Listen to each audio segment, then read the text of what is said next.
السلام علیکم رحمۃ اللہ وبرکاتہ۔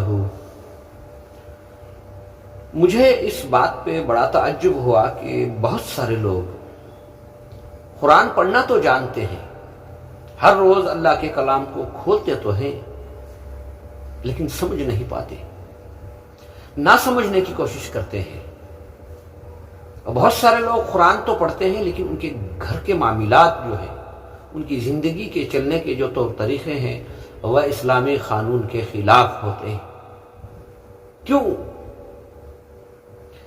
زندگی میں ایک بار رب کے پیغام کو تو سمجھو کہ اللہ سبحانہ و تعالیٰ نے ہمارے لیے کیا پیغام بھیجا ہے۔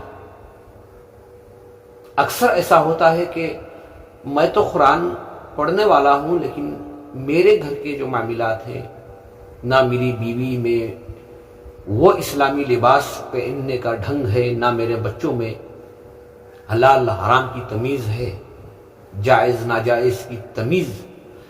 یہ سب ہمارے اندر اس وقت آئے گا جب ہم اللہ کے پیغام کو سمجھیں گے۔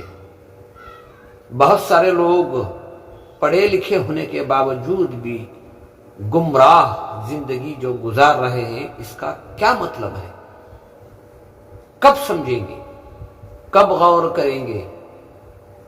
خبر میں جانے کے بعد سوائے پچھتانے کے وہاں نہ ہمیں کوئی عمل کرنے کی جگہ ہے، نہ پچھتانے سے کوئی فائدہ ملنے والا ہے۔ میں صرف یہی چاہتا ہوں میرے بھائیوں، ایک مرتبہ کم از کم سمجھنے کی نیت سے اللہ کے پیغام کو پڑھو۔ نہیں پڑھو گے، نہیں سمجھو گے تو نہ اپنی زندگی میں اللہ کے قانونوں کو اتار پاؤ گے۔ رب کا پیغام ہے بندوں کے لیے، لیکن سمجھنے سے انسان عاجز ہے، غافل ہے۔ دعا کرو اللہ کی بارگاہ میں کہ اللہ سبحانہ و تعالی ہمیں اس کے بھیجے ہوئے پیغام کو سمجھ کر پڑھنے کی توفیق عطا فرمائے۔